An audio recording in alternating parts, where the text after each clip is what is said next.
हमने बात कर ली कि हमारे पास ए, बी और सी 3 सेक्शन है।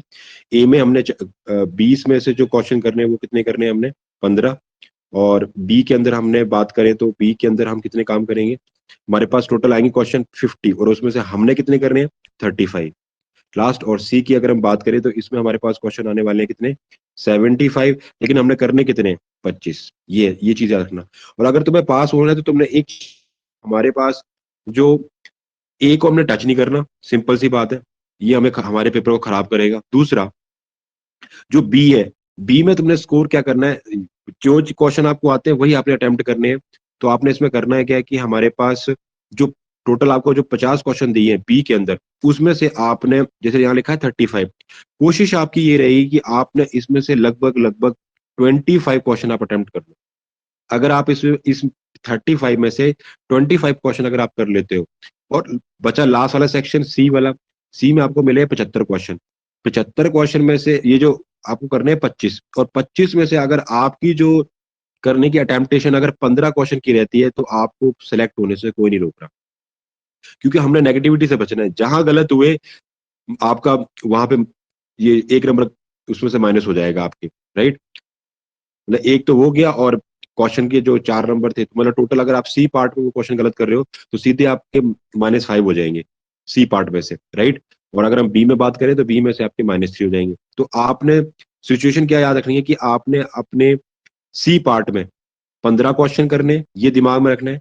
और बी पार्ट में अपने 35 में से आपने कितने क्वेश्चन करने हैं, 25। कितने क्वेश्चन करने हैं बेटा, 25। ये आपने चीज याद रखनी है कि 25 क्वेश्चन आपके होने चाहिए, 15, 25। और अगर आपको लगता है कि टाइम बचा है आपके पास, क्योंकि तो बचेगा नहीं आपके पास टाइम, लेकिन फिर भी अगर मैं मान रहा हूँ कि आपके पास टाइम, रिमेनिंग टाइम आपके पास रहता है, तो आपने फिर उसमें लास्ट में जो आपके पास ए सेक्शन है उसको देख लेना है, और हार्डली उसके अंदर 1 या 2 क्वेश्चन आपने टच करना। क्लियर है, इतनी बात समझे। चलिए आगे हम डिस्कस कर लेते हैं हमारे पास सिलेबस क्या क्या है। सिलेबस से पहले अगर मैं कट ऑफ की बात कर लूँ, थोड़ा सा आपको याद रहे कि भाई हाँ भाई हमारे पास क्या क्या चीजें हैं।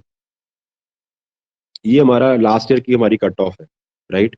और इस कट ऑफ के अंदर अगर मैं बात करूं तो आपका जो पेपर होगा, अब जैसे ये जो लाइफ साइंस का जो पेपर है, आपका लाइफ साइंस का पेपर है वो कॉमन है। कॉमन किस किस के लिए, एक तो जिस बंदे ने जोलॉजी में एमएससी की हुई है, बॉटनी में एमएससी की है, बायोटेक में एमएससी की हुई है, या फिर उसने बायोकेमिस्ट्री में उसने की हुई है, या फिर उसने आपका माइक्रोबायो। ये जो टोटल आपके पास कितने सब्जेक्ट हो गए, 1 2 3 4 5, ये हमारे पास कितने हो गए बेटा, टोटल 5 सब्जेक्ट है।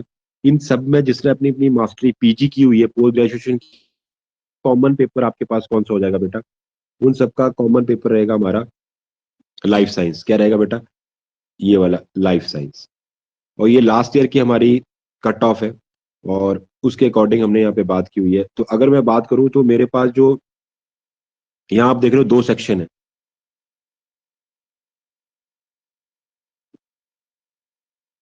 अगर मैं यहाँ बात करूँ तो मेरे पास यहाँ 2 सेक्शन है। एक आपको दिख रहा है जूनियर रिसर्च फेलोशिप, एक आपको दिख रहा है लेक्चरशिप या असिस्टेंट प्रोफेसर वाला, राइट। पार्ट दिख रहे हैं। जैसे जिस पर्सन की जो एज है, अगर उसके पास कोटा नहीं है, जैसे ओबीसी का नहीं है, या वो जनरल कैटेगरी में काउंट हो रहा है, तो उसको क्या है कि 28 से पहले वो इसको भर सकता है, जो फर्स्ट वाला पार्ट है। इसमें क्या होता है कि ये आपके पास कैसा है, इसमें आपको जीआर, अगर आपका टेस्ट क्लियर हो गया ये वाला, तो आपको क्या लग जाएगा बेटा, जीआरएफ, राइट। जीआरएफ, ये आपको फेलोशिप देती है गवर्नमेंट। अगर जिसका पेपर क्लियर हो जाएगा उसको वो आगे, जिसका नेट क्लियर होता है, फिर उसकी गवर्नमेंट क्या करती है, उसको पीएचडी के लिए वो पर मंथ उसको लगभग 30,000 के आसपास उसको स्टाइफेंड प्रोवाइड करती है। उसको एक पेमेंट, एक सैलरी आप कह सकते हो, वो दे सकती है उसको स्टडी को कंटिन्यू करने के लिए, राइट।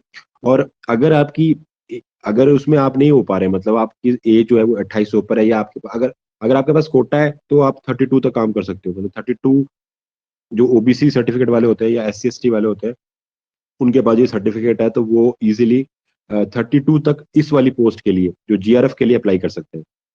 और अगर आपकी एज ज्यादा है, 28 से ऊपर है, तो फिर आप एलिजिबल है सिर्फ उसमें आपको एक सर्टिफिकेट मिलेगा, जैसे मिलेगा तो उसमें फर्स्ट वाले में भी, लेकिन सेकंड वाले में क्या होगा कि वो आपको आप फिर कॉलेज में प्रोफेसरी के लिए एलिजिबल हो जाओगे। हाँ, आपको वो स्कॉलरशिप नहीं मिलेगी, बस ये डिफरेंस है दोनों में। ठीक है, आगे हम बात करते हैं। तो ये मेरे, अगर मैं कट ऑफ की बात मैंने अगर की है तो एक मिनट रुको।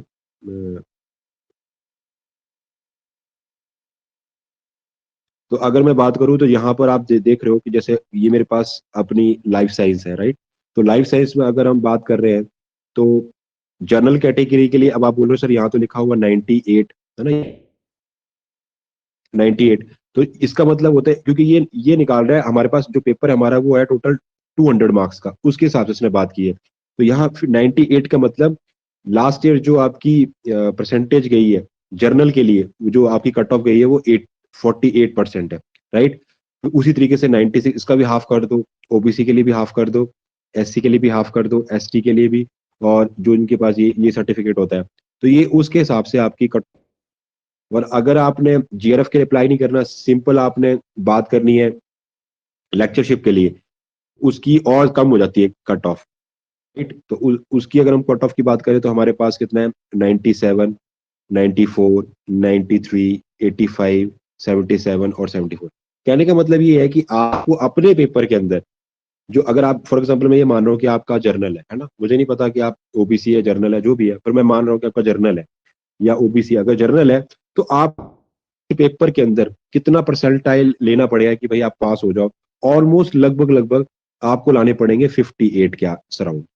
अगर आपका 58 के आसपास बन जाता है तो मतलब आपका पेपर क्लियर है। तो 50 अपने अपने पेपर के अंदर, पूरे पेपर के अंदर आपने लगभग 60% के आसपास काम करना है। बस ये दिमाग में रखना है कि मेरी जो नेगेटिविटी है बिल्कुल ना आए मेरे पेपर के अंदर, और मेरा इतना काम हो जाए। समझ आ की बात, इतनी सी बात आपने समझनी है, फिर हम आगे कंटिन्यू करते हैं। अब मैं बात करता हूँ आगे नेक्स्ट अपने सिलेबस के बारे में, राइट। तो अगर मैं सिलेबस को डिस्कस करूं तो अगर आपको क्लैरिटी आ रही है प्रॉपर तो दिख ही रहा होगा आपको। मैं थोड़ा स्क्रीन और वाइड कर देता हूँ। तो ये मेरे पास हमारा टोटल जो, अगर आपको दिख रहा है तो इजीली हमारे पास क्या है, यहाँ मेरे पास टोटल हमारे पास यहाँ पर कितने 13 यूनिट्स हैं। ये क्या है बेटा, आपके पास 13 यूनिट्स हैं जिसमें हमने काम करना है। और इसमें अगर मैं बात करूं तो जो हम नहीं देखेंगे, जो टिपिकल है, सबसे खतरनाक है, जो आपके उससे नेगेटिविटी रहेगी, एक तो चैप्टर यूनिट नंबर 4, और एक आपकी ये लास्ट वाली 2 यूनिट, ये हम लास्ट में देखेंगे जब आपके पास टाइम बचेगा। और क्योंकि मेन पता क्या है, अगर आप इन टोटल 13 में से 5 यूनिट बहुत अच्छे तरीके से कर रहे हो, आपका पेपर क्लियर है। क्योंकि अभी मैंने बात की है कि भाई हमें कितना काम करना है, हमें लाने अपने जो टोटल सिलेबस में 60% अगर आप काम कर रहे हो तो वो आपका, आप अपने मतलब टारगेट में अपने। तो अगर मैं बात करूं, मेरे पास पहला चैप्टर है molecule and their interaction relevant to biology, दूसरा है cellular organisation, then fundamental process, developmental biology, उसके बाद सिस्टम फिजियोलॉजी पहले प्लांट के लिए, दूसरा एनिमल के लिए। आगे बात करते हैं इनहेरिटेंस, जो जेनेटिक्स है, जो मैंने आपको ग्रेजुएशन में भी पढ़ाई थी, तो लेकिन थोड़ा अब आपका और वाइड हो जाएगा काम, राइट। उसके बाद हम बात करेंगे डाइवर्सिटी की, इकोलॉजिकल प्रिंसिपल और एवोल्यूशन। तो ये चीजें हमने, ये टॉपिक हमने कंप्लीट करने हैं। लगभग हमारे इसमें 3 से 3.5 या 4 महीने हमें लग सकते हैं, कोई दिक्कत नहीं है, लेकिन हमने ये बाकी चीजें सारी कंप्लीट करनी है, राइट।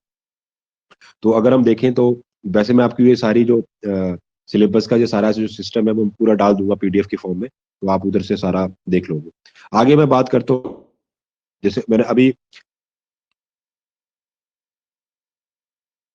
जैसे यहाँ पे हमने बात की अभी कि मेरे पास टोटल कितने 13 यहाँ पे हमारे पास क्या है यूनिट है। और आप ये भी कह सकते हो कि ये एक्चुअल में आपके पास 13 बुक्स हैं जिनको आपने रीड आउट करना है, लेकिन हम उसमें से बात करेंगे सिर्फ कितने की, 3 हमने से कैंसिल कर दिए। टोटल हमारे पास इसमें 10 यूनिट्स हैं जिनको हम डिस्कस करेंगे, तो इजीली ये सारा काम हो जाएगा, राइट। तो अगर मैं पहले अगर मैं बात करता हूँ तो सबसे पहले जो हम स्टार्ट करेंगे उसमें हम देखेंगे सबसे पहले डेवलपमेंटल बायोलॉजी को, राइट। क्योंकि सबसे स्कोरिंग सबसे ज्यादा हम बात करेंगे डेवलपमेंटल बायोलॉजी, ये हम स्टार्ट करेंगे बुक को। देखते हैं इसमें कितना टाइम लगता है। लगभग हमें 20 या 25 दिन लगेंगे इस बुक को खत्म करने में।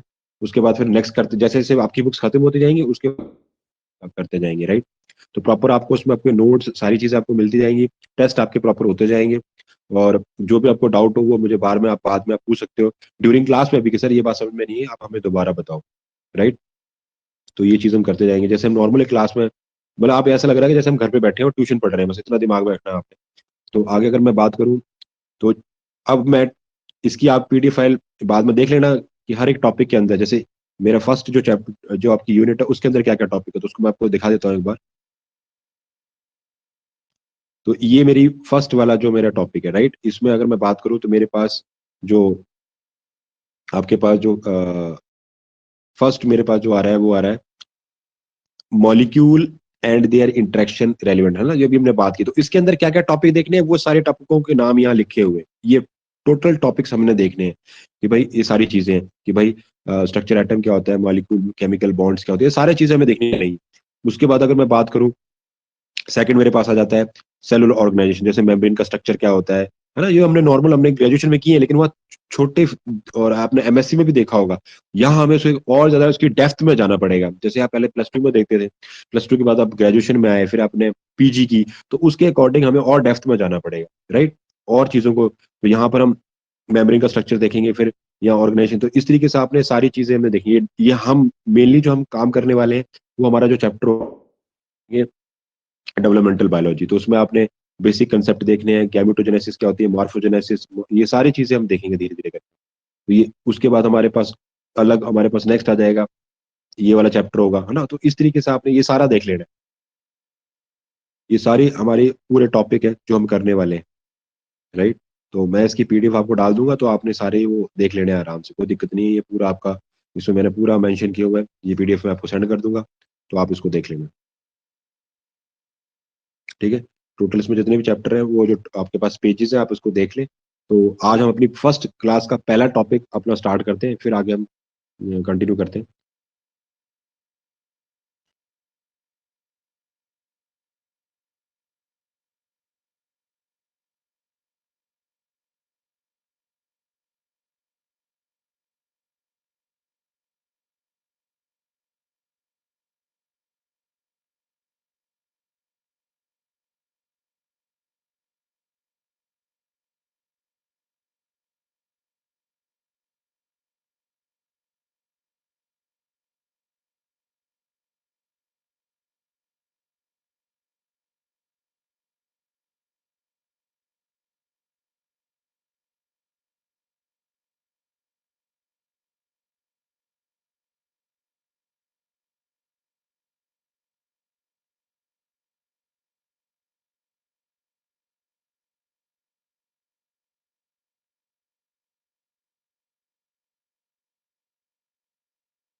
क्लास को स्टार्ट करते हैं और पहला टॉपिक हम फटाफट देखते जाते हैं।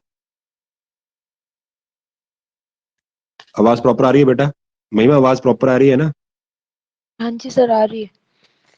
हाँ चलो, आगे हम बात करते हैं बेटा। नेक्स्ट हमारा जो पहला टॉपिक है उसमें हम बात करते हैं आज basic concept of development biology, right. तो पहली बात हम ये देखते हैं कि जी होती क्या है और इसका बेसिक कंसेप्ट क्या है। तो जैसे अगर मैं बात करूं, दो चीजें हमारे दिमाग में आती हैं। एक वर्ड होता है आपका ग्रोथ, और दूसरा वर्ड होता है हमारे पास डेवलपमेंट। दोनों में बड़ा डिफरेंस है। मैंने आपको जब नॉर्मल जब आपको मैं क्लासेस लेता था तभी मैंने आपको पहले भी समझाया था, जब आप बीएससी मेरे पास थे। तो दोनों में बड़ा डिफरेंस होता है, राइट। एक होता है ग्रोथ और दूसरा वर्ड होता है डेवलपमेंट। डेवलपमेंट क्या वर्ड होता है एक्चुअल में? जैसे ही आपका क्या हुआ बेटा, बर्थ हुआ, राइट। जैसे ही आपका बर्थ हुआ और बर्थ इन द सेंस कि मतलब आप बात कर रहे हो जैसे आपकी गैमिट का फ्यूजन हुआ, तो फर्स्ट जो स्टेज बनती है उसको हम बोलते हैं जाइगोट। क्या बोलते हैं बेटा? जाइगोट। और उस जाइगोट से लेके जब तक आपकी क्या होना बेटा, हम उस इंडिविजुअल की डेथ ना हो, तब तक का जो टाइम पीरियड होता है, मतलब जाइगोट से लेके वो इंडिविजुअल जब तक एग्जिस्ट कर रहा है इस अर्थ के ऊपर, वो जो टाइम पीरियड है बीच का, उस टाइम पीरियड को हम क्या बोलते हैं बेटा? डेवलपमेंट। वो किसमें काउंट होता है बेटा? डेवलपमेंट। क्लियर है? मतलब डेवलपमेंट जो टर्म है वो कैसी है बेटा? इनफाइनाइट है। कैसी टर्म है आपकी? इनफाइनाइट। मतलब आप ये नहीं कह सकते कि हाँ भाई वो कल तक होगा या 10 साल तक होगा, वो चलता रहेगा। जब से आपका बर्थ, मतलब आप जाइगोट आपका बना, और जब तक आपकी डेथ नहीं हुई। अब जाइगोट क्या होता है ये आपको पता होना चाहिए। अगर मैं जाइगोट की बात करूं, तो जाइगोट क्या चीज है? अगर मैं जाइगोट की बात कर रहा हूँ, स्पर्म और ओवम से मिलकर डिप्लॉयड सेल बनेगी, वही होगा। हाँ बिल्कुल शाबाश। अगर मैं बात कर रहा हूँ कि हमारे पास क्या है, दो इंडिविजुअल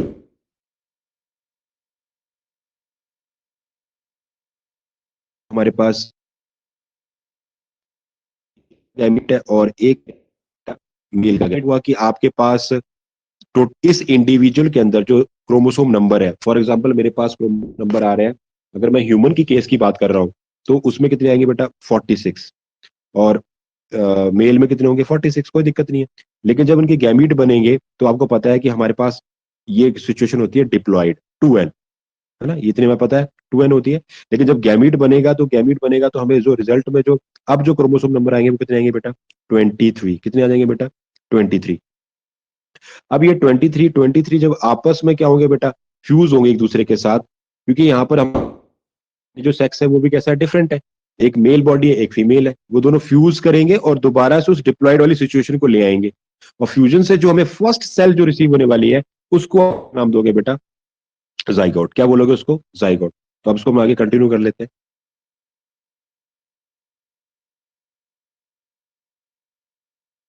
अब हमारे पास क्या आ गया बेटा? पहली जो हमारे पास जो सिचुएशन आ गई,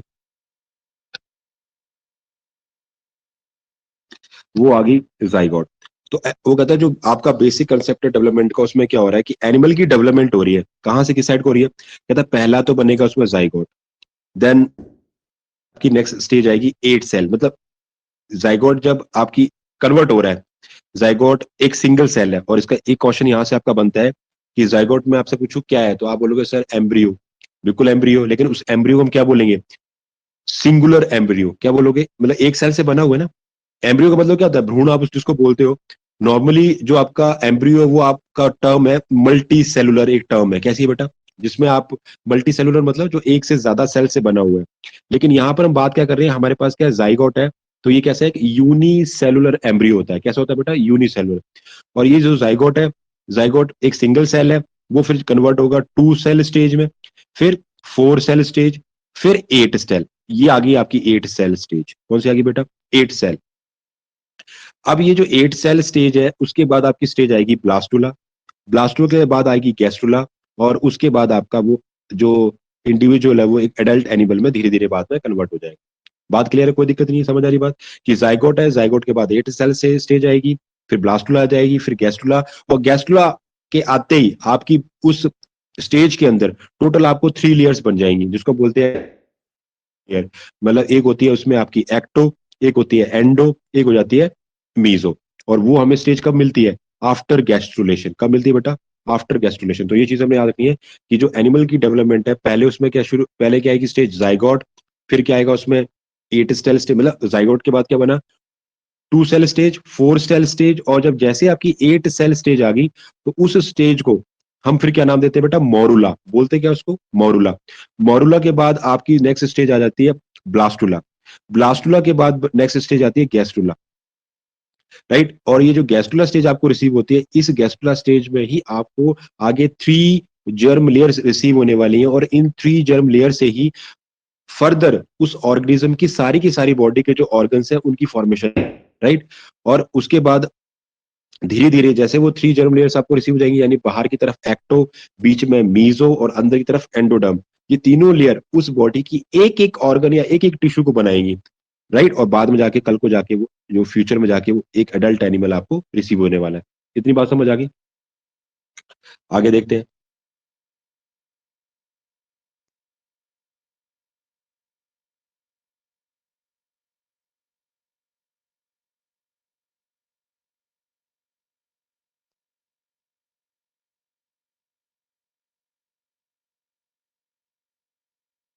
ठीक है, ये समझ आ गई है बात, आगे हम कंटिन्यू करते हैं।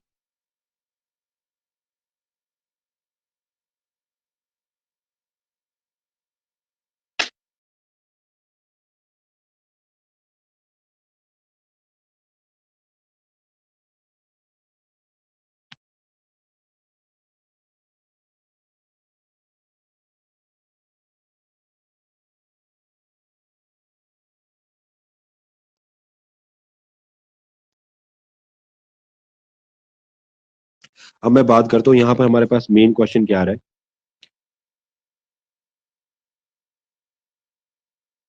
अब उसने क्या बोला आपको कि यहाँ पर एक नोट लिखा हुआ है, मिड ब्लास्टुला तक एम्ब्रियोनल जो आपके जीन्स है, मिड ब्लास्टुला तक एम्ब्रियोनल जीन्स एक्सप्रेस ना होकर क्या होते हैं, जाइगोटिक जीन्स एक्सप्रेस होते हैं, राइट। और मिड ब्लास्टुला के बाद आपके एम्ब्रियो, तो यहाँ पर क्वेश्चन आपको क्या बनने वाला है, वो आपसे ये पूछेगा, क्योंकि नॉर्मल चीजें तो आपको पहले से पता है ना। तो यहाँ पर उसने क्या बोला आपको, वो ये कह रहा है कि मिड ब्लास्टुला मतलब जब आप जाइगोट से चले और कहाँ तक आगे, ब्लास्टुला स्टेज। तो ब्लास्टुला को भी हम आगे देखेंगे, अभी हम इसको डिफरेंशिएट करेंगे कि हमारी जो ब्लास्टुला स्टेज है उसमें पहले आती है अर्ली ब्लास्टुला, राइट। उसके बाद आता है लेट ब्लास्टुला, और लास्ट में आपके पास क्या आता है, अर्ली सॉरी मिड, पहले आएगा अर्ली ब्लास्टुला, मिड ब्लास्टुला और लास्ट में आएगा लेट। तो उसने कहा जो ब्लास्टुला तक की स्टेज है और उसकी भी कौन सी वाली बेटा, मिड ब्लास्टुला स्टेज, वहां तक आपके कौन से जीन एक्सप्रेस हो रहे हैं, एम्ब्रियोनल, कौन से जीन्स बेटा, कौन वो कह रहा है एक्सप्रेस नहीं हो रहे, एम्ब्रियोनल जीन्स एक्सप्रेस नहीं हो रहे, जबकि कौन से जीन एक्सप्रेस हो रहे हैं आपके मिड ब्लास्टुला के बाद आपके वहां पर जाइगोटिक, जो हमारे पास ये जो आपके पास यहां से लेकर आप यहां तक आए, यहां पर आपके कौन से जो जाइगोटिक जीन्स है वो आपके एक्सप्रेस होंगे। और ब्लास्टुला के बाद आगे फर्दर आप जब चलोगे तब आपके कौन से जीन्स एक्सप्रेस होंगे बेटा, एम्ब्रियोनल जीन्स। कौन से बेटा, एम्ब्रियोनल जीन्स। और उससे पीछे आप रहोगे तो जाइगोटिक जीन। इन चीजों को आपने याद ध्यान रखना है। क्वेश्चन आपसे ये पूछेगा कि जाइगोटिक जीन कहाँ एक्सप्रेस होते हैं, आंसर क्वेश्चन आपका होगा कि जाइगोटिक जीन्स कहाँ एक्सप्रेस हो रहे हैं। तो आपने आंसर क्या करना है कि जो आपके जाइगोटिक जीन्स है वो एक्सप्रेस हो रहे हैं जाइगोटिक स्टेज से लेके आपके मिड ब्लास्टुला स्टेज तक। कहां तक बेटा, मिड ब्लास्टुला स्टेज तक। और उसके बाद अगर मैं बात करूं, देन मिड ब्लास्टुला से आगे जब चले आप, वहां से लेके जब तक आपकी एडल्ट बॉडी नहीं बन रही, उसके बाद आपके जो जीन एक्सप्रेस होंगे वो किस कैटेगरी में काउंट होंगे बेटा, एम्ब्रियोनल जीन्स। क्या होंगे बेटा, एम्ब्रियोनल जीन्स। क्लियर है, कोई दिक्कत नहीं है, आगे चलते हैं। तो उसने कहा कि ये हमारे पास जो हमने अभी जो बात डिस्कस की कि हमारे पास क्या है, मिड ब्लास्टुला तक एम्ब्रियोनल जीन्स एक्सप्रेस ना होकर जाइगोटिक जीन आपके एक्सप्रेस होते हैं। तो मिड ब्लास्टुला के बाद फिर क्या आएंगे आपके बेटा, एम्ब्रियोनल जीन एक्सप्रेस होंगे। लेकिन उसमें हमारे पास एक एक्सेप्शन है। एक्सेप्शन किस केस में, कि मैमल्स में अर्ली स्टेज में ही जीन एक्सप्रेस होते हैं, क्योंकि यहां पर योग क्या एब्सेंट होता है। अब सबसे इंपॉर्टेंट बात क्या है, वो ये जो जीन क्या होता है कि जो बाकी जो, जैसे हम किस में आते हैं, ओवीपेरस में, मतलब हमारे जो मैमेलिया कैटेगरी है वो ओवीपेरस है। और उसके अंदर क्या होता है कि हमारे यहाँ जो एग फॉर्मेशन हो रही है, जो भ्रूण बन रहा है, उसमें जाइगोट नहीं होता। और जाइगोट नहीं होता तो फिर वो जो जाइगोट जो आपका डेवलप कर रहा है उसमें आपकी हेल्प कौन कर रहा है, वो जो आपका जो जाइगोट है वो अटैच हो जाता है बाद में अपनी मदर के साथ थ्रू प्लेसेंटा। प्लेसेंटा उसकी हेल्प करता है फर्दर फॉर्मेशन के लिए, मतलब उसकी ग्रोथ के लिए, जो उसको फूड देना है, उसको ऑक्सीजन देनी है, उसको न्यूट्रिएंट्स देने हैं, वो सारे उसको उस प्लेसेंटा की हेल्प से मिल रहे हैं। प्लस जो वो भ्रूण, जो आपका वो जो फोइटस है, वो जो भी आपकी वेस्ट प्रोडक्ट प्रोड्यूस कर रहा है वो सब उससे वो वापस ले लेगा। तो ये सारी, इसलिए वहां पर योग अवेलेबल है। और जब योग अवेलेबल होता है, योग वहां अवेलेबल होगा जो ऑर्गेनिज्म अपनी मदर के साथ, जो फोइटस अपनी मदर के साथ डायरेक्ट अटैच नहीं हो, तो वहां पर फिर उसकी डेवलपमेंट तो करवानी है, और डेवलपमेंट के लिए एनर्जी चाहिए, तो वो योग प्रोवाइड करेगा। और जब योग प्रेजेंट होता है, आपकी ये जो जो एक्सप्रेशन है ये हो नहीं पाते। इसीलिए यहाँ पर हमारे क्या है कि वो कहता है कि जो आपके कहता है जो मैमल है, उनके अंदर उनकी अर्ली स्टेज में ही जीन एक्सप्रेस होना शुरू हो जाते हैं, क्योंकि यहाँ पर क्या होगा, योग आपका कैसा होगा बेटा, एब्सेंट होगा। इसलिए हमारी जो मैंने अभी बात की कि जो मिड ब्लास्टुला स्टेज है, वहां से जब हम आगे चलते हैं तो हमारे क्या हो जाते हैं, आपके जो एम्ब्रियोनल जीन है वो एक्सप्रेस होना शुरू हो जाते हैं, राइट। तो उसमें ये हमारे लिए हेल्पफुल होता है। अगर यहाँ पर योग प्रेजेंट होता है तो हमारे वो जीन एक्सप्रेस नहीं हो पाते। समझ आ रही बात। तो इसमें अगर मैंने बात की है तो हमारे पास क्या हुआ है, अगर मैं देखूं तो यहाँ पे मैंने एक जैसे एग्जाम्पल आप देख रहे हो कि यहाँ पे एक स्टारफिश बन रही है, एडल्ट स्टारफिश। हुआ क्या कि जाइगोट बना, जाइगोट के बाद आपके पास 8 सेल स्टेज आई, ब्लास्टुला स्टेज आई, ब्लास्टुला के बाद गैस्ट्रुला बना और एडल्ट आपके पास एनिमल बन गया। तो इसके लिए उसको मैंने एक एग्जाम्पल से शो किया हुआ है कि मेरे पास पहले एक जाइगोट है, फिर वो 2 सेल स्टेज से 2 से 4, 4 से ये 8 तक आ गया। 8 के बाद आ गई मोरुला स्टेज, मोरुला के बाद आ गया ब्लास्टुला, ब्लास्टुला के बाद बना गैस्ट्रुला। ब्लास्टुला और गैस्ट्रुला कैसे बनते हैं ये हम आगे बात करेंगे कि वहां पर कैविटी बन जाती है, उसका होता है इनवेजिनेशन। क्या होता है बेटा, इनवेजिनेशन। तो जो ब्लास्टुला आपकी स्टेज है उसके अंदर होगा इनवेजिनेशन। अब ये इनवेजिनेशन क्या होता है, इनवेजिनेशन अगर मैं एक्सप्रेस करूं तो आपके सामने, तो इसमें क्या होता है कि जो पैर आपके पास ये होता है आपका ब्लास्टुला, ब्लास्टुला आगे कन्वर्ट होगा गैस्ट्रुला में, तो वो उसके लिए कैसे क्या करता है, इस तरीके से उसमें इनवेजिनेशन होती है, राइट। आपकी सेल अंदर की तरफ, आपकी जो लेयर है वो अंदर की तरफ इनवेजिनेट होती है। तो एक तो कैविटी बन गई ये वाली, और एक कैविटी न्यू ये क्रिएट होगी। तो जो पुरानी वाली जो कैविटी है उसको हम क्या बोलते हैं बेटा, ब्लास्टोसील। यहाँ जो कैविटी थी उसको बोलते हैं ब्लास्टोसील, और अभी भी उसका नाम क्या है, इस वाली कैविटी का नाम क्या है, ब्लास्टोसील। लेकिन ये जो नई कैविटी आपको जो रिसीव हो रही है उसको हम बोलते हैं बेटा गैस्ट्रोसील। क्या बोलते हैं, या आर्केंट्रियन। क्या बोलते हैं बेटा, इसको क्या बोलते हैं, नई वाली को, सेकंड वाली को क्या बोलोगे, गैस्ट्रोसील या आर्केंट्रियन, राइट। और यही आर्केंट्रियन कल को जाके आपकी बॉडी में क्या बनाएगी, सीलोम। क्या बनाएगी बेटा, सीलोम। आगे देखते हैं। तो अब क्या हुआ कि धीरे धीरे आपका जो जाइगोट था, जाइगोट से 2 सेल स्टेज बनी, फिर 4, 4 से 8, जो हमारी 8 सेल स्टेज है, 8 वाली सेल स्टेज को हम क्या बोलते हैं, मोरुला, है ना। मोरुला बन गया, मोरुला के बाद बना ब्लास्टुला, ब्लास्टुला के बाद क्या बना, गैस्ट्रुला। आगे क्या हो रहा है, गैस्ट्रुला के बाद फिश है, तो आपको उसका लार्वा मिलेगा। किसके बाद, गैस्ट्रुला। क्योंकि अब अगर लार्वा स्टेज आई है तो हम उसके लाइफ को बोलते हैं इनडायरेक्ट डेवलपमेंट। क्या बोलते हैं बेटा, इनडायरेक्ट। अगर किसी भी ऑर्गेनिज्म की लाइफ में कभी भी लार्वा बने तो उसकी लाइफ की डेवलपमेंट को हम क्या बोलते हैं, इनडायरेक्ट डेवलपमेंट। और हमारी लाइफ में यानी जो मैमल कैटेगरी है वहां पे लार्वा आपको रिसीव नहीं होता है, राइट। तो हमारी जो लाइफ है वो कैसी है, डायरेक्ट डेवलपमेंट। हमारी जो डेवलपमेंट है वो कैसी है बेटा, डायरेक्ट डेवलपमेंट। तो यहाँ पर स्टारफिश के हम केस देख रहे थे, तो यहाँ पर उसकी अगली जो लार्वल स्टेज आई उसका नाम क्या है, प्लूटस। क्या बोलते हैं, जो स्टारफिश के अंदर जो लार्वा बन रहा है उसको हमने क्या नाम दिया है, प्लूटस। क्या बोलते हैं बेटा, प्लूटस। और लास्ट में उसके बाद अगर हम बात करें तो हमें अडल्ट बन जाता है, और ये आपके पास अडल्ट आपके पास क्या बन के आ गई, स्टारफिश। क्लियर है, कोई दिक्कत नहीं है। अब यही डेवलपमेंट की केस, अब देख आपने देखा कि हमारे पास क्या था, मैंने आपको होता है ग्रोथ, एक होती है डेवलपमेंट। डेवलपमेंट कहां तक चलती है, जब आपका जाइगोट बना, जाइगोट टू, जब तक आपकी डेथ नहीं हो रही, जाइगोट टू डेथ। तो ये जो पूरा एरिया है जाइगोट से डेथ तक का जो जो आपका डेवलप जो टाइम स्पैन है उसको हम काउंट करते हैं डेवलपमेंट के अंदर। लेकिन जो ग्रोथ है वो कैसी होती है बेटा, definite. In case of animal, जैसे फॉर एग्जांपल मैं एग्जांपल लेता हूँ हाइट का, तो अगर मैं हाइट का एग्जांपल ले रहा हूँ आपके सामने, तो हाइट जो है वो कैसी है बेटा, आपकी डेफिनेट है ना। जैसे आप फॉर एग्जांपल 21 या 22 या 23 साल के हो जाओगे, उसके बाद वो आपकी हाइट जो है वो रुक जाएगी, उसके आगे वो इंप्रूव नहीं होगी। तो ये जो केस है वो किस में काउंट होता है बेटा, ग्रोथ के अंदर। किस में काउंट होता है, ग्रोथ के अंदर, राइट। लेकिन अगर मैं ग्रोथ का केस कहां लेके जाऊं, प्लांट के अंदर, कहां लेके जा रहा हूं बेटा, प्लांट के अंदर लेके जाऊं, तो यही जो ग्रोथ फैक्टर है वो है इनडेफिनेट। उसमें ग्रोथ जो है रुकती नहीं है, वो थ्रू आउट उस प्लांट के अंदर चलती रहेगी जब तक उसकी डेथ नहीं होने वाली। बात समझ आ रही है। और इसी ग्रोथ को अगर मैं काउंट करूं किसी यूनिसेलुलर ऑर्गेनिज्म के अंदर, तो वहां पर आपका कोई यूनिसेलुलर ऑर्गेनिज्म के अंदर, जैसे ये जो मैं यहाँ जो आप ग्रोथ और डेवलपमेंट की बात कर रहे हो, वो बात हो रही है आपकी किसी भी मल्टी सेलुलर ऑर्गेनिज्म के अंदर। अगर मैं ग्रोथ और डेवलपमेंट को काउंट कर रहा हूँ किसी यूनिसेलुलर, जैसे आपने एग्जांपल में अगर मैं बात करूं, एग्जांपल के अंदर मैं बात करूं, जैसे मेरे पास है अमीबा।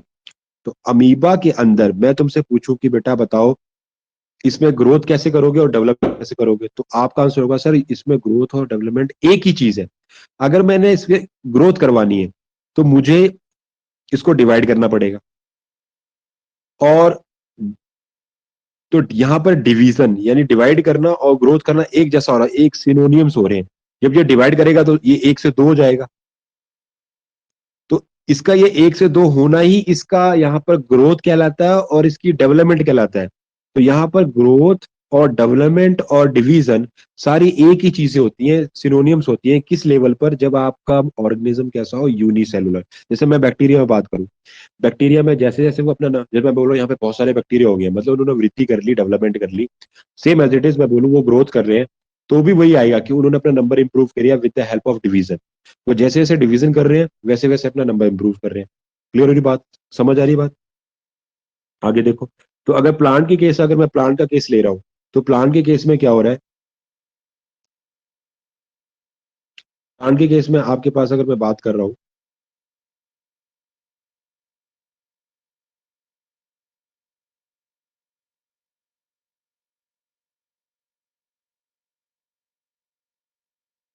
अगर मैं प्लांट के केस में अगर मैं बात कर रहा हूं, तो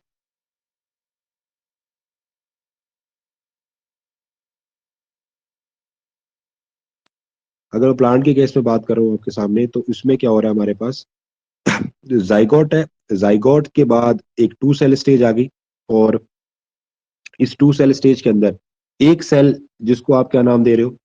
एपिकल सेल, और दूसरे को बोल रहे हो बेसल सेल। दोनों के साइज में देखो डिफरेंस दिख रहा है आपको, और यहाँ यही हम मेन हमारा यहाँ पर डिफरेंस है कि यहाँ पर क्या हो रहा है मेरे पास? एक बड़े साइज की सेल, जैसे डिवीजन हुआ और डिवीजन हुआ वो अनइक्वल टाइप का, एक तो मिली एपिकल सेल, दूसरी मिली है बेसल सेल। जो बेसल सेल है वो साइज में बड़ी है, जबकि जो एपिकल सेल है वो साइज में छोटी है। बाद में ये मिलके आगे क्या बनाएंगे? Glomerular embryo. ग्लोबुलर एम्ब्रियो मतलब जिसमें बहुत सारी सेल्स हो, और ग्लोबुलर का मतलब होता है एक एक मतलब दाने की तरह, एक बहुत बड़ा, एक मतलब जैसे इस टाइप में, इसमें सेल ही सेल होंगे अंदर है, तो वो ग्लोबुलर एम्ब्रियो बनेगा। और ग्लोबुलर एम्ब्रियो के बाद उसका जो शेप हो जाएगा, एक हार्ट शेप एम्ब्रियो बनेगा। हार्ट शेप के बाद आएगी आपकी टॉर्पीडो स्टेज। टॉर्पीडो स्टेज के बाद वो प्लांट बन जाएगा पूरा। ये चीजें आपने स्टेजेस याद रखनी है, ये आपके लिए इंपॉर्टेंट है। उसने क्या बोला आपके पास?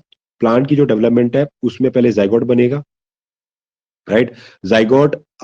और अगर हम एनिमल के केस में जा रहे थे तो वहां पर क्या हो रहा था कि जो जो जो आपका जो जाइगोट है, वो जाइगोट जो है, अभी हम देखेंगे, इसको भी हम आगे डिफरेंशिएट करेंगे कि फर्क क्या आ रहा है, क्योंकि मैं आपको बार बार बोल रहा हूँ, जैसे हम पहले भी मैं आपको बताया हुआ था ड्यूरिंग बीएससी के अंदर, कि यहाँ पर एक टर्म यूज होती है जाइगोट से लेके, जब आप कहाँ तक आते हो, जाइगोट से लेके आप कहाँ तक आते हो बेटा? ब्लास्टुला स्टेज तक।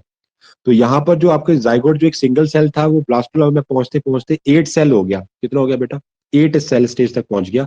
तो यहाँ तक जो डिवीजन होता है उसको हम डिवीजन ना बोल के क्या नाम देते थे बेटा? क्लीवेज। क्या बोलते थे उसको? क्लीवेज। क्लीवेज के टाइम पे क्या होता है कि जो जाइगोट है, जो एक सिंगल सेल, आपकी जाइगोट क्या बेटा? एक सिंगल सेल है। तो क्लीवेज में क्या होगा? जब भी जाइगोट जब 1 सेल से 2 सेल स्टेज में, 2 से 4, 4 से 8 तक पहुंचेगा, तो वो फर्दर अपने साइज को डिक्रीज करता जा रहा है, मतलब अपने अंदर वो सेल्स को बनाता जा रहा है। क्लियर है? तो जो भी आपकी डॉटर सेल्स आ रही है, मतलब मेरे पास पहले एक जाइगोट था, मेरे पास एक जाइगोट था, जाइगोट से पहले 2 सेल स्टेज आई तो 2 सेल बन गई, लेकिन वो बनी एक सेल के, जाइगोट इसी सेल के अंदर बनी है, ये दो जो अगली सेल बनी है डॉटर सेल।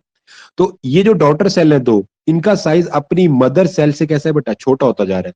फिर ये 2 से क्या हो जाएंगी? 4। 2 से कितनी हो जाएंगी? 4। तो ये फिर और छोटी होगी। तो ऐसे करते करते जब आप ब्लास्टुला स्टेज पर पहुंचोगे तो आपकी जो सेल है वो छोटी होती जा रही है ना? तो इसीलिए इस डिवीजन को हम क्या बोलते हैं? डिवीजन ना बोल के हम उसको क्या नाम देते हैं? क्लीवेज। होता वो इक्वल टू डिवीजन ही है, लेकिन यहाँ उसको डिवीजन नहीं बोल पाते, उसको हम क्या बोलते हैं बेटा? बोलते हैं उसको क्लीवेज बोलते हैं। और इस डिवीजन के टाइम पे, इस डिवीजन टाइम पर क्या हो रहा है? नॉर्मल जो आपका डिवीजन होता है उसमें जब भी सेल आपकी एक मदर सेल डिवाइड करती है, तो जो डॉटर सेल्स बनती है वो हमेशा साइज में अपनी मदर सेल के इक्वल होती है, तो उसको फिर बोलते हैं हम डिवीजन। और जब ऐसा हो रहा हो तो उसको बोलते हैं हम माइटोसिस, क्योंकि आपको पता है जितने क्रोमोसोम मदर सेल के पास होंगे उतने ही किसके पास आएंगे? आपकी डॉटर सेल के पास। तो क्लीवेज में भी वही हो रहा है कि क्लीवेज में भी जो मदर सेल के पास, जो आपके पास जैसे जाइगोट, पहले एक मदर सेल मान लो, आपकी जाइगोट आपकी एक मदर सेल है, को पहले कन्वर्ट किया 2 सेल स्टेज, 2 सेल में क्या हो गया? 2 सेल बन गई उसके अंदर। तो दोनों के पास इक्वल नंबर आपके पास क्रोमोसोम नंबर आए हैं। तो ये भी कैसी है बेटा आपकी? कैसी है ये आपकी? डॉटर सेल होगी आपकी। और ये भी इक्वल, लेकिन इनका साइज छोटा हो गया। लेकिन जब हम बात करते हैं प्लांट के केस में, तो प्लांट के केस में आप देख रहे हो वहां पर नहीं हो रहा है ऐसा। वहां पर क्या हो रहा है, एक सेल तो बन रही है एपिकल सेल, दूसरी क्या बन रही है बेसल सेल। ये डिफरेंस आ रहा है। उसके बाद वो क्या बना रहा है अपना ग्लोबुलर एम्ब्रियो। ग्लोबुलर के बाद वो क्या बना रहा है, हार्ट शेप एम्ब्रियो, हार्ट के डिजाइन का एम्ब्रियो। उसके बाद वो बनाता है, उसके अंदर आती है टॉर्पीडो स्टेज। और टॉर्पीडो स्टेज के आने के बाद फिर बाद में आपका प्लांट एक प्लांट की फॉर्म में कन्वर्ट हो जाता है। तो पहला बन गया जाइगोट, जाइगोट के बाद two cell stage, two cell के साथ ग्लोबुलर एम्ब्रियो, फिर हार्ट शेप एम्ब्रियो, फिर टॉर्पीडो और फिर प्लांट। क्लियर होगी बात? चलिए आगे चलते हैं।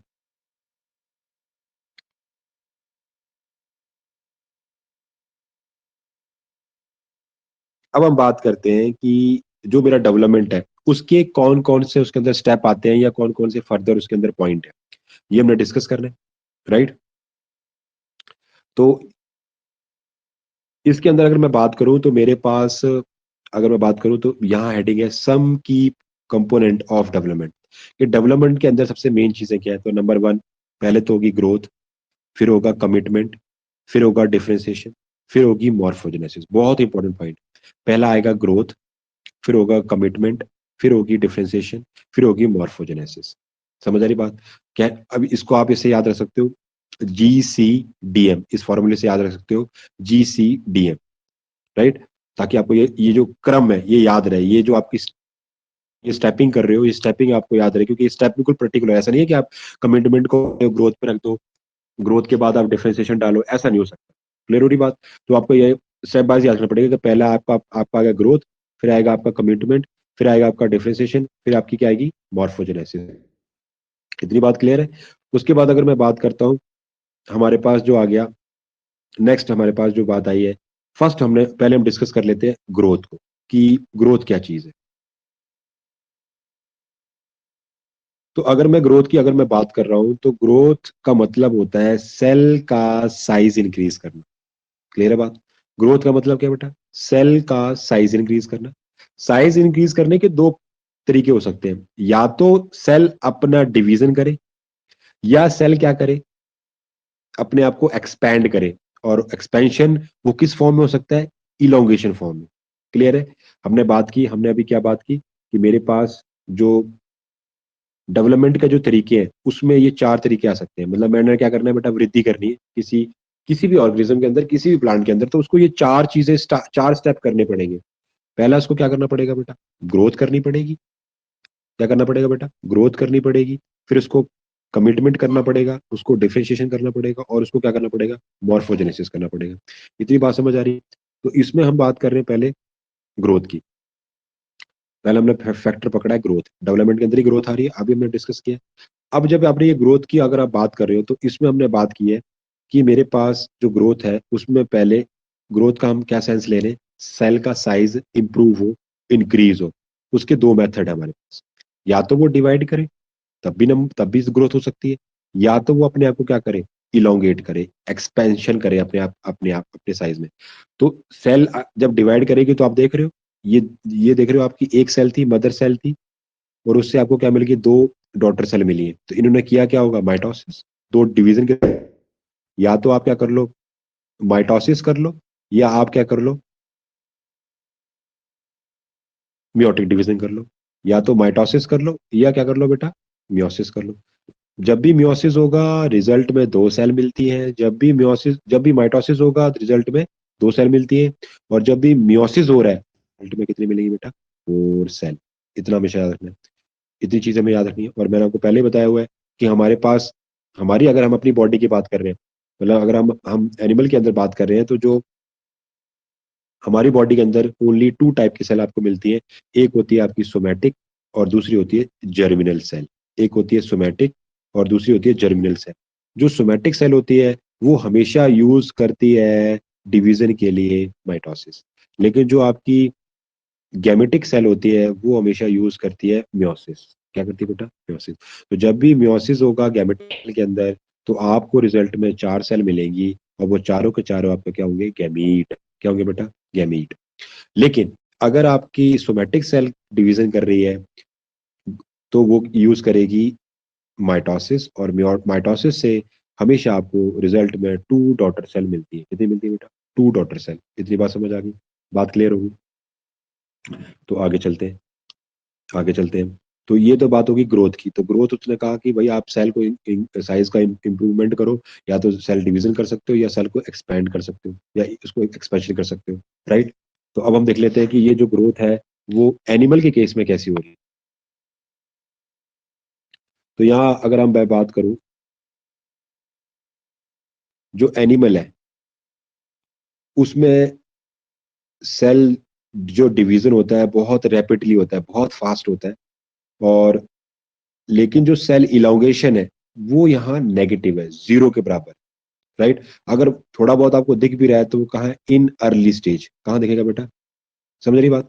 तो यहाँ उसने क्या बात बोली है, बात कर रहा हूँ कि जैसे मैंने अभी बात की कि जो ग्रोथ है, ग्रोथ को करने के आपके पास दो तरीके हैं। या तो आप क्या करो बेटा, सेल डिवीजन करो, या सेल इलांग एक्सपेंशन करो, आप उसको बढ़ाओ, इलांगेट करो। तो लेकिन कहता है अगर आप बात कर रहे हो एनिमल डेवलपमेंट के अंदर, तो यहाँ पर जो आपका क्या होने वाला है,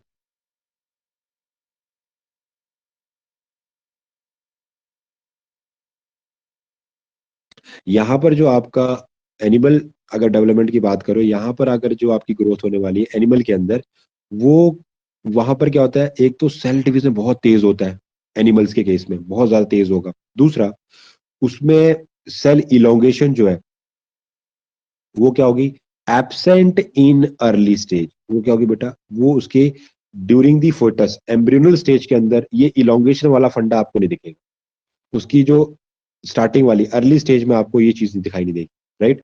तो कहता है कि in early cleavage division, rapid growth due to rapid mitotic division.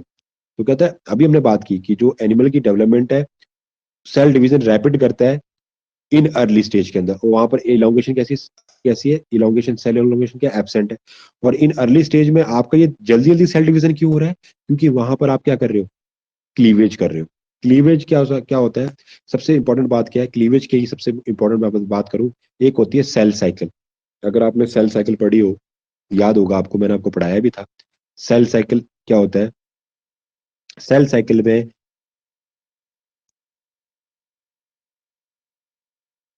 Cell cycle के अंदर मेरे पास एक फेज आता है बेटा, G1।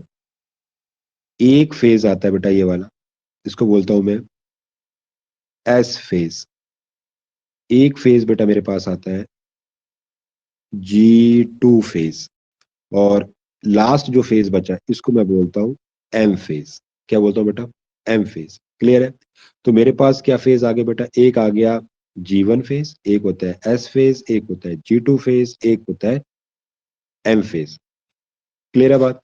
तो कहता है जो एनिमल की जो डेवलपमेंट है, तो उसमें हमारी सेल साइकिल बड़ी रोल प्ले करती है। तो सेल साइकिल में जो जीवन, अगर मैं बात करूं क्लीवेज में, तो क्लीवेज में क्या होता है बेटा, आपका जो G1 फेज और जो G2 फेज है, ये दोनों के दोनों एब्सेंट होते हैं ड्यूरिंग क्लीवेज। क्लीवेज के टाइम पर, ये याद रखने वाली बात है, क्वेश्चन यहाँ से आपको मिल सकता है कि जो क्लीवेज है, क्लीवेज में आप, इसीलिए वो तेज चलता है, क्लीवेज इसीलिए फास्ट होता है। फटाफट जाइगोट आप देखते हो ना, फटाफट जाइगोट से 2 स्टेज आ जाती है, 2 से फिर वो आ जाती है आपकी 4 स्टेज, फिर 8 स्टेज। जो ये जो जहां तक क्लीवेज चल रहा है, ब्लास्टोलास्ट तक आपका क्लीवेज चलता है। सेल साइकिल के अंदर G1 फेज और आपका G2 फेज क्या हो जाता है बेटा, एब्सेंट हो जाता है। क्या हो जाता है बेटा? एब्सेंट हो जाएगा। सिर्फ वहां पर क्या चलता है, एक एम फेज चलेगा आपका, रन करेगा, और आपका जो एम फेज है ये रन करेगा। बाकी G1 और G2 एब्सेंट होते हैं। क्लियर है? बात समझ आ गई? आगे देखो फिर।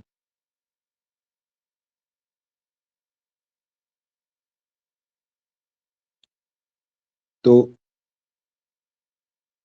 क्या बात कर, एनिमल की डेवलपमेंट है, वहां पर हम क्या देखेंगे, सेल का रैपिड डिवीजन हो रहा है, सेल रैपिडली डिवाइड कर रही है, बट वहां पर इलोंगेशन आपको नहीं देखने को मिलती। और जो अर्ली आपके क्लीवेज डिवीजन है वो, उसमें क्या हो रहा है, rapid growth due to the rapid. हाँ जी बेटा, बोला कुछ आपने बेटा? नहीं सर, कुछ भी नहीं बोला। तो आगे मैं बात कर रहा हूँ कि आगे हमारे पास क्या बात हो रही है। ये हमारे पास जो अर्ली क्लीवेज डिवीजन है, तो वो उसमें क्या हो रहा है, rapid growth due to the rapid mitotic division. क्योंकि आपका क्लीवेज एक्चुअल में होता क्या है, वो माइटोसिस ही होता है। लेकिन फर्क बस इतना आ रहा है कि यहाँ की जो सेल साइकिल है क्लीवेज के अंदर जो आपकी सेल साइकिल चल रही है उसमें आपके पास एक आपका G1 और आपका G2 एब्सेंट है। तो ये तो और ऐसा अगर हो रहा है तो उस सेल्स को क्या नाम देते हैं आप? ट्यूमरस। क्या बोलते हो? अगर आपका एडल्ट लाइफ में अगर जैसे आपने बोलते हैं ना कि इसको फलाने को ट्यूमर हो गया है, तो उसकी सेल में क्या होता है, उसका G1 और G2 गायब हो जाता है। तो जब किसी भी जैसे आपके कई बार कि आपने देखा हो किसी के स्किन वो ब्लैक मोल बन जाते हैं, ऐसे मसा जिसको बोलते हैं, मसा बन जाता है स्किन के ऊपर। तो वो जो सेल है वो भूल गई है कि उसका G1 और G2 है, वो सिर्फ किस पे काम कर रही है, एस और एम के ऊपर। उसमें एस और एम फेज है। तो यहाँ पे मैंने लिखा हुआ है कि जो जो सेल साइकिल है उसका जो टोटल टाइम, अगर ह्यूमन सेल की बात करो तो हमारी एक सेल से दो सेल को बनने में 24 घंटे लगते हैं। 24 आवर्स के अंदर हमारी एक नॉर्मल सेल, एक mother cell to daughter cell में कन्वर्ट होती है। लेकिन जब उसमें G1 और G2 नहीं बचेंगे तो उसका टाइम कम हो गया। तो वो कम समय में, तो वो क्या हुआ, एक तो G1 स्टेज चली गई और एक आपकी G2 स्टेज आपकी क्या बेटा यहाँ पर एब्सेंट है। और यहाँ पर हमारे पास क्या है, एस और एम, यानी कि सिर्फ आपका सिंथेसिस फेज और माइटोसिस फेज आपका यहाँ पे क्या होगा बेटा, प्रेजेंट होगा। ठीक है। और एम को हम यहाँ पे क्या डिनोट करेंगे, एज अ माइटोसिस। मियोसिस नहीं ले सकते, क्या लोगे यहाँ पे आप, माइटोसिस। क्योंकि यहाँ पर अभी आप ये जो मियोसिस वाला जो नेमिंग है वो तो आप यूज करोगे जब आप गैमेट की फॉर्मेशन कर रहे होगे, राइट। तो यहाँ पे उसने लिखा हुआ है हमारे पास नेक्स्ट वो कहता है up to mid blastula stage. Up to कहाँ से, जाइगोट से जब तक आप मिड ब्लास्टुला स्टेज तक पहुंचोगे तो embryonal gene no express, only zygotic gene. अभी हमने पहले भी डिस्कस किया था कि यहाँ पर क्या होगा, आपके एम्ब्रियोनल जो जीन है वो एक्सप्रेस नहीं होते हैं। सिर्फ आपके जाइगोटिक जीन, जो जाइगोट के अंदर, जो जाइगोट के न्यूक्लियस के अंदर जो जीन्स है, सिर्फ वही क्या होंगे, एक्सप्रेस होंगे। एम्ब्रियोनल वाले जीन्स एक्सप्रेस नहीं होंगे। ये इस यहाँ से क्वेश्चन बनता है, आपको ये चीज आपने याद रखनी है कि जब तक आप कहाँ से आ रहे हो, ब्लास्टो स्टेज, जब आप जाइगोट से कहाँ पहुंचोगे, मिड ब्लास्टुला स्टेज तक पहुंचोगे, तब उस समय पर आपके जाइगोटिक जीन ही एक्सप्रेस हो रहे होंगे, एम्ब्रियोनल जीन एक्सप्रेस नहीं होंगे।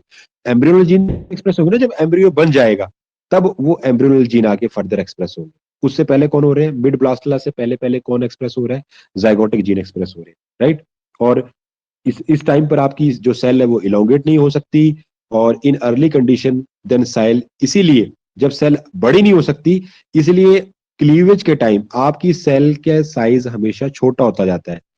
जैसे आप देख रहे हो, ये मैंने आपका यहाँ डायग्राम बना हुआ है कि ये आपका जाइगोट है, ये आपकी 2 सेल स्टेज है, 2 से 4 सेल स्टेज होगी और 4 से 8 सेल स्टेज होगी। तो आप देख रहे हो ना, फर्दर आपकी जो सेल का साइज जो है वो छोटा होता जा रहा है और सेल एक ही कमरे के अंदर बंद है। जितना चैम्बर ये था उतना ही साइज इस वाली सेल का है। तो वो 1 सेल से आपकी 2 सेल स्टेज बनी, 2 से आप 4 से आपकी 8 सेल, और 8 को हम क्या बोलते हैं, मोरल। तो आप देख रहे हो सेल का साइज लगातार डिक्रीज होता जा रहा है। समझ आ रही बात। तो सेल यहाँ पे इलोंगेट नहीं कर रही और सेल का साइज क्या हो रहा है बेटा, डिक्रीज हो रहा है। तो इसका मतलब क्या हुआ, इसको हम टेक्निकली तरीके से क्या बोलोगे, इसको बोलोगे न्यूक्लियो साइटोप्लाज्मिक रेशियो इंक्रीज और साइटोप्लाज्मिक रेशियो डिक्रीज। कैसे, अब मैं बात करूं कि मेरे पास ये जाइगोट था, ये उसका न्यूक्लियस है, ये मेरा जाइगोट है, राइट, ये मेरा क्या बेटा, जाइगोट है। अब जब मैं इसको फर्दर, इसको मैं सेल्स में तोड़ता जा रहा हूँ, जैसे मैंने ये 2 सेल बना दी, 2 से 4 होगी, 4 से 8 होगी, तो इसका जो आप देख रहे हो जो साइटोप्लाज्म है उसका जो रेशियो है वो क्या हो रहा है, कम होता जा रहा है। लेकिन जो अब हर एक सेल अलग अलग हो गई, तो हर एक सेल को अपना अपना न्यूक्लियस मिल रहा है अंदर, मतलब एक पर्टिकुलर बाउंड्री के अंदर। जैसे मेरे पास ये एक मेरा जाइगोट है और इसके अंदर आप देख रहे हो ये अलग अलग सेल्स बन गई और इसमें सबके पास अपना अपना न्यूक्लियस है। तो न्यूक्लियस वाला जो न्यूक्लियोप्लाज्मिक रेशियो है वो तो इंप्रूव हो रहा है, लेकिन साइटोप्लाज्म नहीं हो रहा। साइटोप्लाज्म वो डिक्रीज हो, क्योंकि पहले तो ये साइटोप्लाज्म था, बाद में आपने उसको और कम कर दिया, अलग अलग सेल को दे दिया, फिर बाद में और कम कर दिया। तो साइटोप्लाज्म का रेशियो तो क्लीवेज बाय क्लीवेज आपका डाउन होता जा रहा है, लेकिन न्यूक्लियोप्लाज्मिक जो रेशियो है वो क्या हो रहा है, इंप्रूव हो रहा है। बात क्लियर है, समझ आ रही है बात, कोई दिक्कत नहीं है, आगे चलते हैं। अब वो कहता है कि इसी केस को हम प्लांट के अगर केस में देखें, इसी चीज को अगर हम प्लांट के केस में अगर हम देख रहे हैं तो प्लांट में उल्टा हो रहा है। कहता है जो ग्रोथ है वहां पर क्या है, सेल डिवीजन और सेल इलोंगेशन दोनों प्रेजेंट है। यहां से क्वेश्चन बन जाता है कि जब प्लांट की डेवलपमेंट चल रही है तो वहां पर जो सेल डिवीजन है और सेल इलोंगेशन दोनों मिलता है। लेकिन एनिमल में क्या हो रहा था, सेल डिवीजन तो मिल रहा था लेकिन सेल इलोंगेशन नहीं मिल रही थी। ये चीज आपने याद रखनी है। वहां पर क्या हो रहा है, सेल डिवीजन आपको क्या हो रहा है बेटा, रिसीव हो रहा है एनिमल के केस में, लेकिन सेल इलोंगेशन नहीं मिल रहा। ये चीज समझ आ रही है। उसके बाद मैं बात कर रहा हूँ सेल साइकिल की। तो अगर मैं सेल साइकिल की अगर मैं बात कर रहा हूँ तो सेल साइकिल में क्या हो रहा है बेटा,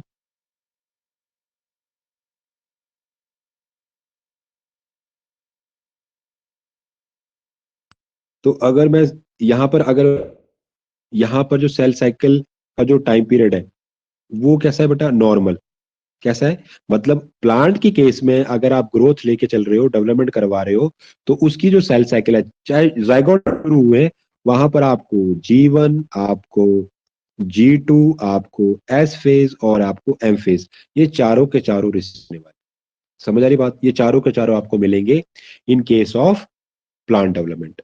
लेकिन जब हम बात कर रहे थे एनिमल के अंदर, तो एनिमल के अंदर हमें क्या चीज थी, एनिमल के अंदर हमको ना तो ये मिल रहा था ना ही ये मिल रहा था। G1 G2 वहां नहीं मिल रहे थे, सिर्फ हमें वहां क्या मिल रहा था, एस फेज और माइटोसिस फेज। क्लियर है, कोई दिक्कत नहीं है, बात समझ आ रही है आपको। आगे चलते हैं, आगे कंटिन्यू करते हैं।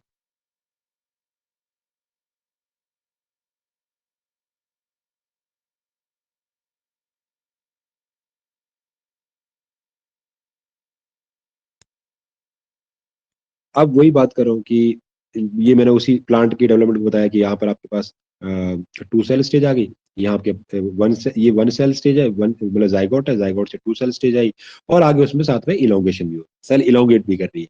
नहीं मिल रहा था एनिमल के केस में, आपको ऐसा देखने को नहीं मिल रहा था। समझ आ रही बात। एनिमल के केस में क्या हो रहा था, सिर्फ और सिर्फ एक तो आपके पास जाइगोट था, और जाइगोट आगे जब टू सेल स्टेज में टूट रहा था तो जगह तो उतनी थी, अभी भी साइज उतना ही का टोटल मदर सेल वाला, लेकिन जो दो मिल रही थी वो उसके अंदर थी। तो इसलिए वो फर्दर मदर सेल की कंपैरिजन में जो डॉटर सेल है वो छोटी है, दिख ही रहा है हमको। तो यहाँ पर आपकी सेल इलोंगेट नहीं कर रही, सेल सिर्फ डिवाइड कर रही है। इतनी बात होगी।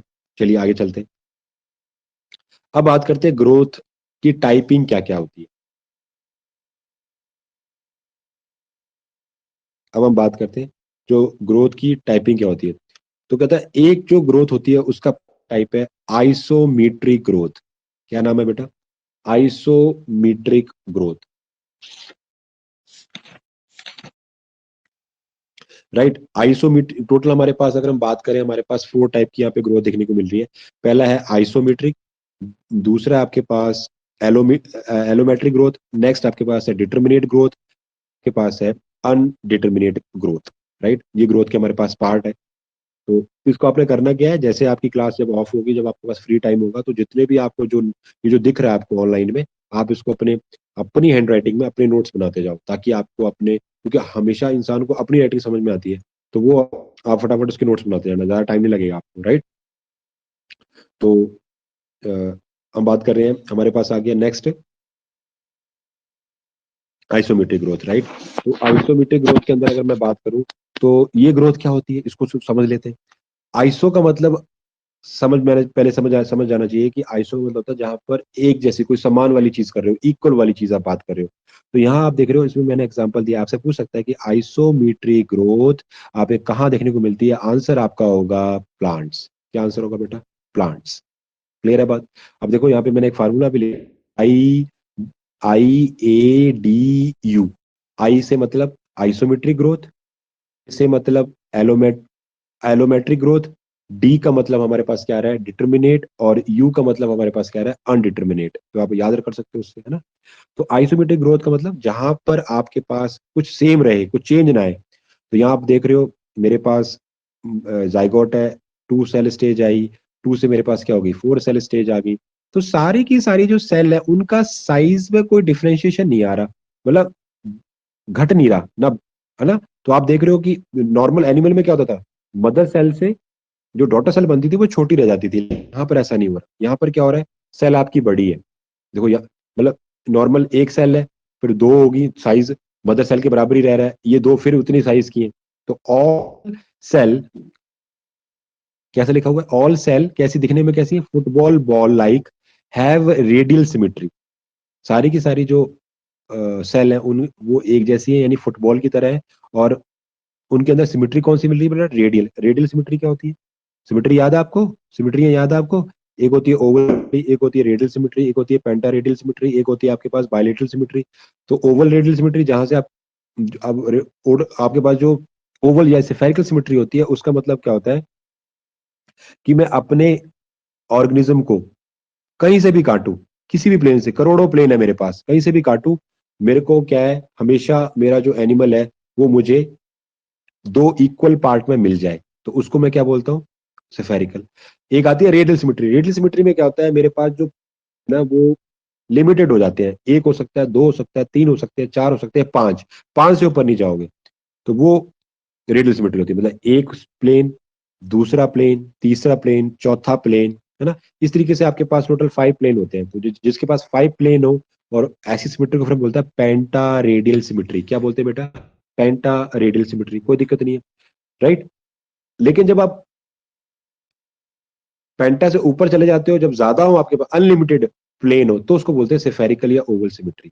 उसके बाद मैं बात करूं बायलेटरल। बायलेटरल सिमेट्री का मतलब क्या होता है कि भाई मेरे पास बॉडी ऐसी है कि मेरे पास सिर्फ एक ही प्लेन हो। बायलेटरल में क्या होता है, एक ही प्लेन हो, ये सेंटर में प्लेन है, तो मैं बॉडी को 2 पार्ट में डिवाइड कर दूं, तो उसको बोलते हैं बायलेटरल सिमेट्री। और जो आपके पास ये क्या होगी बेटा, बायलेटरल। तो बायलेटरल में क्या होगा, आपके पास जो बॉडी आपके 2 पार्ट में डिवाइड हो जाएगी। इतनी सी बात समझ के रखनी है, आगे देखते हैं। और अगर आपको समझ में नहीं आ रहा हो, आप दोबारा पूछ सकते हो, कोई दिक्कत नहीं है, ठीक है।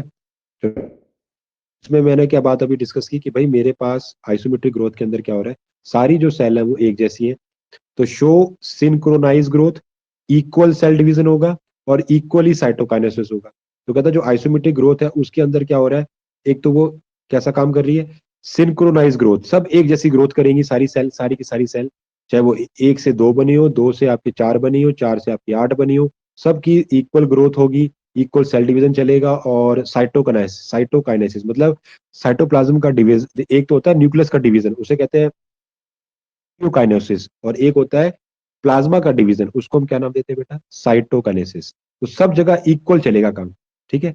और सिमेट्री कैसी मिलेगी, रेडियल सिमेट्री, सेल का मास डबल हो जाएगा पहले से, और जो उसकी लेंथ है वो कितनी बढ़ जाएगी, 1.26 फोल्ड, मतलब 1.6 टाइम्स। फोल्ड का मतलब होता है, मतलब इतना दुगुना, जैसे हम बोलते हैं ना, दुगुना तिगुना चुगुना, वैसे ये क्या होगा, 1.26 फोल्ड पहले से उसकी जो लेंथ है वो बढ़ चुकी हो, इसकी, आपके सेल की।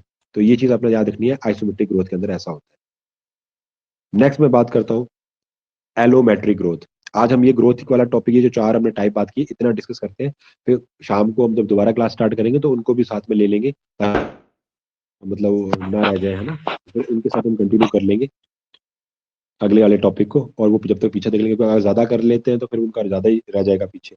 तो नेक्स्ट क्लास में फिर हम उन सबको लेके चल पड़ेंगे शाम को, जब हमारी 9 बजे क्लास होगी। तो नेक्स्ट हम बात करते हैं, हमारी सेकंड ग्रोथ आ गई, एलोमेट्रिक ग्रोथ।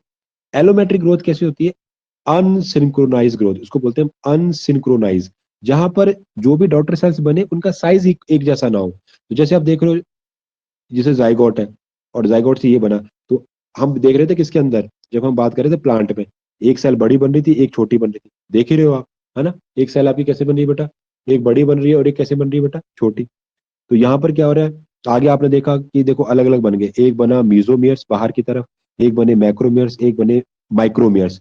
तो 3 टाइप की सेल बन गई आपकी। तो जब ऐसा देखने को मिलता है, तो इस टाइप की ग्रोथ को फिर हम क्या बोलते हैं बेटा, एलोमेट्रिक ग्रोथ। मतलब जाइगोट जब आगे डिवाइड करने लगा, तो उसमें अलग अलग साइज की सेल्स बनने लग पड़ी, एक बनी मीजो, एक बनी मैक्रो, एक बनी माइक्रो। जो मैक्रो है वो सबसे बड़ी सेल है, मीजो बीच वाली सेल है, और माइक्रो सबसे छोटी सेल है साइज में। समझ आ रही बात। तो ऐसे वाली सिंक्रोनाइज ग्रोथ। और इसमें क्या होता है, साइटोप्लाज्म का अनइक्वल डिस्ट्रीब्यूशन होता है डॉटर सेल्स को, जो सेल डिवीजन होता है वो भी अनइक्वल होगा, और ये आपको देखने को मिलता है एनिमल्स के अंदर। कहाँ देखने को मिलता है बेटा? एनिमल्स के अंदर। जो एलोमेट्रिक, आपसे डायरेक्ट पूछेगा क्वेश्चन कि एनिमल के अंदर किस टाइप की ग्रोथ देखने को मिलती है, तो आंसर क्या होगा? एलोमेट्रिक ग्रोथ। क्या होगा बेटा? एलोमेट्रिक। यहां बात कर रहे थे आइसोमेट्रिक, तो आइसोमेट्रिक में क्या हो रहा था? आइसोमेट्रिक के अंदर हमें क्या मिल रहा है? प्लांट का एग्जाम्पल देखने को मिल रहा है, सेल लगातार अपने जो सेल डिवीजन है वो भी इक्वल हो रहा है, सिंक्रोनाइज ग्रोथ कर रहे हैं और साइटोप्लाज्म भी इक्वल हो रहा है, राइट। आगे देखते हैं। दूसरा आगे आपके पास आ गई डिटरमिनेट, अगला हमारे पास फंडा आ गया डिटरमिनेट ग्रोथ। क्या होती है बेटा? तीसरी हमारे पास जो ग्रोथ की टाइपिंग आ गई उसको मैं बोल रहा हूँ डिटरमिनेट ग्रोथ। डिटरमिनेट ग्रोथ क्या है बेटा? और उसके एग्जाम्पल क्या है? एनिमल्स और वर्टिब्रेट्स। वर्टिब्रेट कौन होते हैं? जिनके अंदर आपकी जो नर्व कॉर्ड है वो फर्दर वर्टिबल कॉलम यानी रीढ़ की हड्डी में कन्वर्ट होगी। जो आपके प्रिमिटिव जो आपके कॉर्डेट्स होते हैं उनमें सिर्फ उनकी बॉडी में पहले एक रॉड मिलती थी, ठीक है। तो अगर रॉड रहेगी तो बॉडी में फ्लेक्सिबिलिटी नहीं आएगी। तो फ्लेक्सिबिलिटी को इंप्रूव करने के लिए कॉर्डेट्स ने क्या किया, अपने उस कॉर्ड को किस में कन्वर्ट कर लिया बेटा? वर्टिबल कॉलम में। तो उन्होंने क्या नाम देने लग पड़े? जिनमें आपकी जो नोटोकॉर्ड है वो कन्वर्ट होगी वर्टिबल कॉलम में, उनमें हम उनको बोलने लग पड़े क्या? वर्टिब्रेट्स। तो कहता है जो जो डिटर्मिनेट ग्रोथ है वो आपको एनिमल्स में मिलेगी और स्पेशली आपको किसमें मिलेगी? वर्टिब्रेट्स के अंदर। तो कहता है जो डिटर्मिनेट ग्रोथ है उसका नाम ही देखो क्या पड़ा है? डिटर्मिनेट। डिटर्मिनेट मतलब जो किसी निश्चित टाइम तक चलेगी। तो कहता है फिक्स पीरियड ऑफ टाइम। ये कब तक चलेगी बेटा? फिक्स पीरियड ऑफ टाइम तक चलेगी। तो इसमें क्या होता है, जो ग्रोथ होती है वो, ये क्या है? फिक्स पीरियड ऑफ टाइम, है ना। आपको ग्रोथ इसमें फाइंड होगी और one eight one stage reach, और जैसे आपको कोई एक पर्टिकुलर स्टेज आपको मिल जाएगी उसके बाद आपकी ग्रोथ क्या हो जाएगी? रुक जाएगी। जैसे मैं बात करूं, मैं हाइट का अगर मैं केस लेता हूं, तो हाइट जो है मेरी वो एक पर्टिकुलर टाइम के बाद मेरी रुक जाएगी। तो उसे ऐसी टाइप की ग्रोथ को बोलते हैं डिटर्मिनेट ग्रोथ। क्या बोलते हैं बेटा? Determinate growth. क्लियर है? कोई दिक्कत नहीं है। नेक्स्ट मैं बात करता हूँ अनडिटर्मिनेट ग्रोथ। अनडिटर्मिनेट ग्रोथ होती है जिसमें हम काउंटिंग नहीं करते, जैसे प्लांट, इनवर्टिब्रेट्स एग्जाम्पल है इसके। और ये कैसे कैसे कहाँ चलती है बेटा? Through out life. कहाँ चलती है बेटा? थ्रू आउट लाइफ चलेगी। और इसमें आपकी पर्टिकुलर क्या होती है बेटा? ग्रोथ होती जा रही है। क्या हो रही है बेटा? आपकी ग्रोथ हो रही है। क्लियर हो गया? समझ में आ गई बातें? तो हमने क्या डिस्कशन किया? हमने बात की, आज हमने बात की ग्रोथ के टाइप की। पहले हमने देखा कि ग्रोथ क्या होती है, ग्रोथ के बाद ग्रोथ की टाइपिंग क्या है। तो यहाँ पे हमने बात की, पहले हमने बात की थी डेवलपमेंट और ग्रोथ की। तो मैंने बोला कि जो डेवलपमेंट है, जब जाइगोट आपका बन जाता है, जब वो फ्यूजन होगा, तो जाइगोट से लेके आपके लास्ट पॉइंट तक, जब तक आपकी डेथ नहीं होती, वो डेवलपमेंट में काउंट होता है। और उसमें क्या आती है? ग्रोथ। तो डेवलपमेंट को देखने के लिए, समझने के लिए हम उसको अलग अलग पार्ट में डिवाइड करते हैं। तो उसके लिए मैंने बात की कि भाई जो आपकी जो डेवलपमेंट है उसको अगर आपने समझना है तो आप उसको अलग अलग स्टेप में डिवाइड कर सकते हो। आप उसको देखना पड़ेगा ग्रोथ। ग्रोथ के बाद हम बात कर रहे थे कमिटमेंट, कमिटमेंट के बाद कर रहे थे हम डिफरेंशिएशन और मॉर्फोलॉजी। तो उसको हम अलग अलग देखेंगे। आज हमने समझा ग्रोथ क्या होती है, डेवलपमेंट के अंदर ग्रोथ क्या होती है। तो ग्रोथ को आपको पता लगा भाई, ग्रोथ जो है वो टोटल 4 टाइप की है: आइसोमेट्रिक, एलोमेट्रिक, डिटर्मिनेट, अनडिटर्मिनेट। ये 4 टाइप की है ना। तो जिसमें मैंने बात की कि जो मेरे पास जो आइसोमेट्रिक ग्रोथ है वो मुझे प्लांट को देखने को मिलेगी। आइसोमेट्रिक में मतलब सारी चीजें इक्वल है, एक जैसी ग्रोथ कर रही है, राइट। एलोमेट्रिक में क्या हो रहा है, ये हमें एनिमल के अंदर देखने को मिल रही है। एलोमेट्रिक का मतलब जहां पर जब भी जाइगोट से आगे जो फर्दर सेल्स बनने वाली है वो एक साइज की ना बने। दूसरा डिटर्मिनेट ग्रोथ क्या होती है, जहां पर जो ग्रोथ है वो किसी पर्टिकुलर टाइम पीरियड तक रहे, उसके बाद वो रुक जाए। और अनडिटर्मिनेट ग्रोथ क्या है, जो रुकेगी नहीं, थ्रू आउट चलती रहेगी। वो हम केस लेते हैं प्लांट के अंदर, इनवर्टिब्रेट के अंदर, और वो थ्रू आउट लाइफ चलती है। समझ आ गई बात? समझ आ गया महिमा? समझ आ गई सारी चीजें? हाँ जी सर, आ गया। चलो आज अभी हम इतना करते हैं, फिर हम बाकी शाम को कंटिन्यू करते हैं, ठीक है। ठीक है सर। हाँ, ये सारे, ये जो जितना मैंने समझाया ना, समझ में आ गया ना आपको? सारी चीजें क्लियर होगी ना? हाँ जी सर, सारा समझ आ गया। हाँ, बस इसको आपने क्या करना है, अपनी मतलब आप शीट वाइज, जैसे जो आती है ना आपकी लूज शीट्स, वो ले लो, या कोई बड़ा मोटा रजिस्टर, क्योंकि आपके लगभग 5 या 6 रजिस्टर भरेंगे। तो रजिस्टर लेने से बेटर है आप व्हाइट जो फोटोस्टेट वाली जो पेपर होता है वो ले लेना, और उस पे चीजें उतारते जाओ, ठीक है। जैसे जैसे मैंने एक हाइलाइटर भी यूज कर लो, हाइलाइटर का पैकेट आता है, 3-4 कलर आते हैं। तो दो दो चीजें जैसे मैंने कलर की, आप वैसे वैसे कलर करते रहो। बस एज इट इज, उसमें कहानी ज्यादा लिखने की जरूरत नहीं है। जैसे मैंने टू दी पॉइंट बात लिखी है, ऐसे ही आपसे क्वेश्चन पूछेगा वो। तो वैसे मैंने यहाँ पे सारा हाईलाइट किया हुआ है, ठीक है। तो आपने ऐसे काम करते जाना। ठीक। ठीक है ओके सर। बेटा, ठीक है बेटा, ठीक। शाम को मिलते हैं। ठीक। हाँ जी सर।